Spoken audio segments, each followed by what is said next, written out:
Hello student, आप सभी का स्वागत है त्रिपाठी कोचिंग क्लासेस पे। आज कक्षा 11वीं के फिजिक्स के चैप्टर नंबर 13 की बात करेंगे। ये कुछ दोलन संबंधी सवाल है। उदाहरण नंबर ये 13.5 है।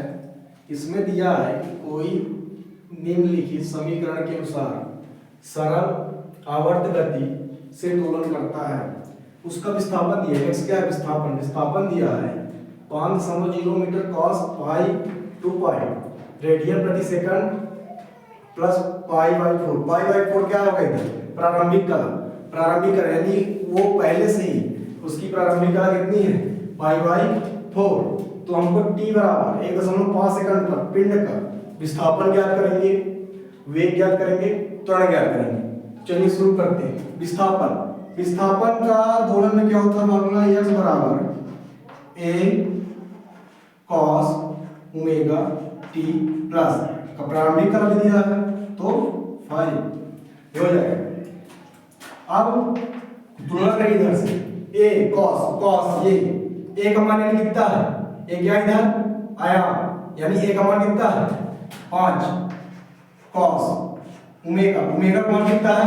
ओमेगा की तुलना यहाँ से कितना ओमेगा t के पहले यानी 2 पाई, ये मात्रक है रेडियन प्रति सेकंड मात्रक यानी ओमेगा का मान 2 पाई t प्लस 5 का मान क्या होगा? ये जो प्रारंभिक कला जो होता है वही 5 होता है। तो प्रारंभिक कला मान कितना है?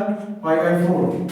देखिए ये x बराबर 5 cos 2 पाई t प्लस पाई/4। हमको किसमें देखना है? t बराबर 1.5 सेकंड में देखना। तो 5 cos 2 पाई t की जगह 1.5 प्लस पाई/4। तो अब कितना आएगा? 5 cos 3 पाई प्लस पाई/4। अब देखिए 3 पाई प्लस ये यहाँ 0 डिग्री, यहाँ पाई/2, यहाँ पाई, यहाँ 3 पाई/2, इधर 2 पाई, ऐसे ही चलता जाता है। तो हमको कितना चल रहा है?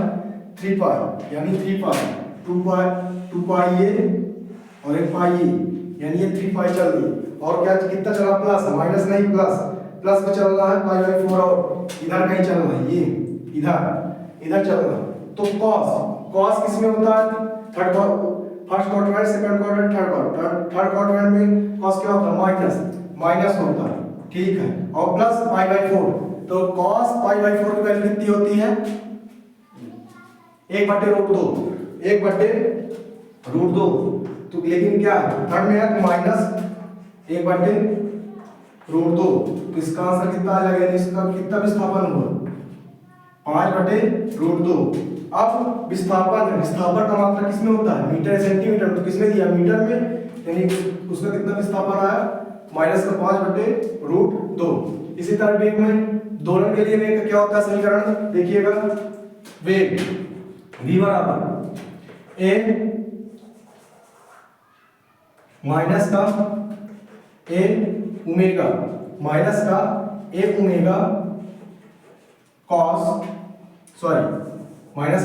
साइन ओमेगा t प्लस 5 यही रहेगा, लेकिन क्या है? माइनस। ठीक है। अब इससे तुलना कीजिए। a का मान कितना है? 5। ओमेगा का मान कितना है? 2 पाई साइन ओमेगा का मान कितना है? 2 पाई t प्लस 5 का मान कितना है? पाई/4। ये किसके लिए होगा समीकरण? वेग के लिए। तो चलिए इधर से निकालते हैं। कितना हो जाएगा? ये माइनस का 10 पाई साइन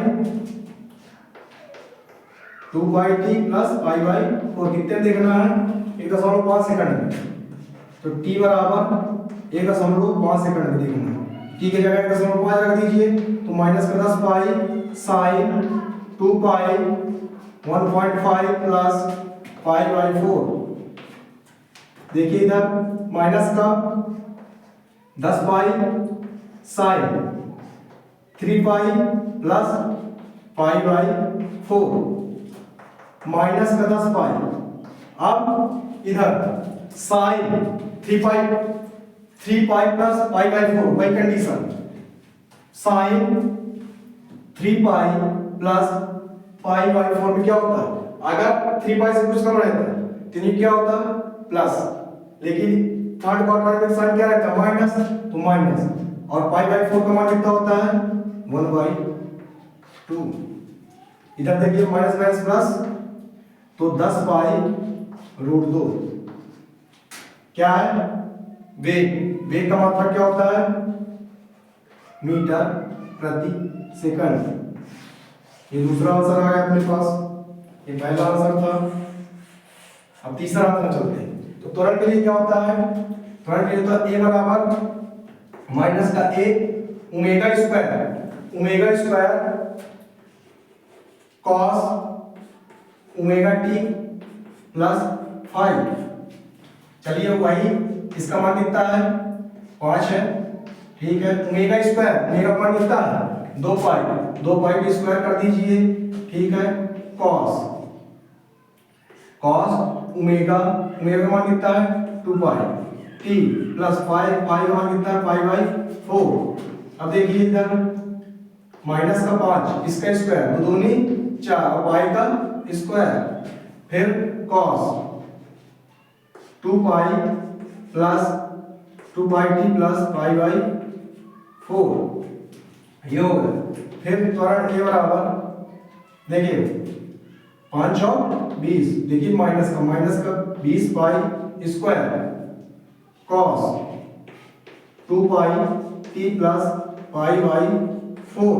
हमको कितने में देखना है, इसमें भी 1.5 सेकंड में देखना है, तो a t बराबर 1.5 सेकंड में देखना है।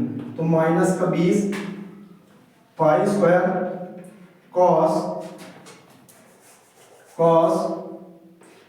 2 पाई टी की जगह 1.5 प्लस पाई बाई 4 ये होगा। फिर माइनस का 20 pi square cos 3 pi plus pi by 4, वही कॉस 3 पाई बाई 4 वही माइनस का 1 बाई रूट 2, तो पाई स्क्वायर इसका माइनस के बाई रूट 2, इसका निकालिए माइनस माइनस प्लस, तो 20 पाई स्क्वायर बटे रूट 2, इसका मात्रक मीटर प्रति सेकंड स्क्वायर। ये रहा इसका आंसर, ये इसका, ये इसका। Thank you.